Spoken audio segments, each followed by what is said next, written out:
Anyway, Apple has sold more than 65 million iPads, and analysts expect people to buy 120 million tablets from Apple and other companies this year. So all of that brings the question, what happens when they end up in children's hands? The San Francisco-based nonprofit Common Sense Media did a survey and found that 39% of children aged 2 to 4 and 52% of kids aged 5 to 8 have used these touchscreen devices for games and for videos and other things. And the question really is that a good thing, especially with these kids 2 to 4?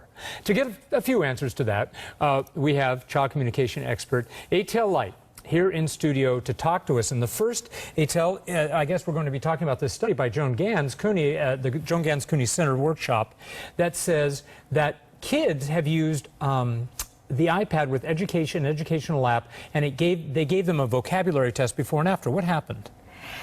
Kids really improved their vocabulary and the way that vocabulary, mathematics, they really improved when they use some of the apps. But again, you have to really pay attention to what apps they used and who really wrote this app. Because today, in this day, everybody can write an app.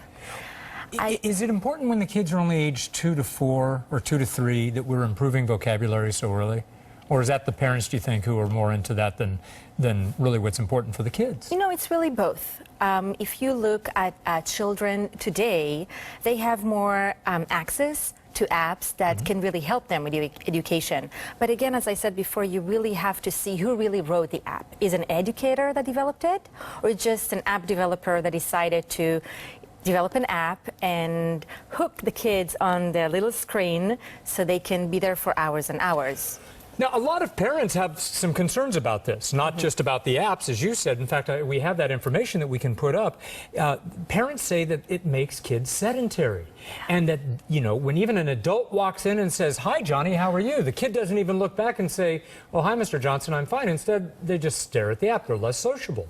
So the other and the third question parents want to know is, what is this really doing to their brain? Yes, exactly. Did you ever hear a child playing with an app and saying, "Oh, Mom, Dad, I'm done"? No. No. They really focus, because the way that the apps were written is to attract the child to keep on and on and on and being with the screen. Unlike just a simple play. Is that a good thing? What do you think? I don't think so. I don't think so. It's really something that the parents should look at. And there are some tips that I always give parents about the app. And one of them is, parent, you're in charge. Okay.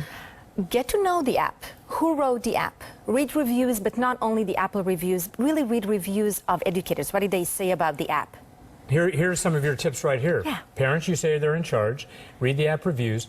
And then you want the parents to test the app before giving it to the child. Absolutely. Would you let a child watch a TV show before you watched it? Test the app with them. This is a great opportunity, actually, to have a learning experience both with the child and the parent together. Sitting together and see together, what is it all about? The one thing that I want parents to really pay attention is that the screen time sometimes replaces face-to-face time. Quite a bit, yeah. When you look at a child and you play with them, nothing can change that, and nothing can... We have to go, so what would you say the time limit is? 30 minutes? 20 minutes. 20 minutes, all right. 20 minutes.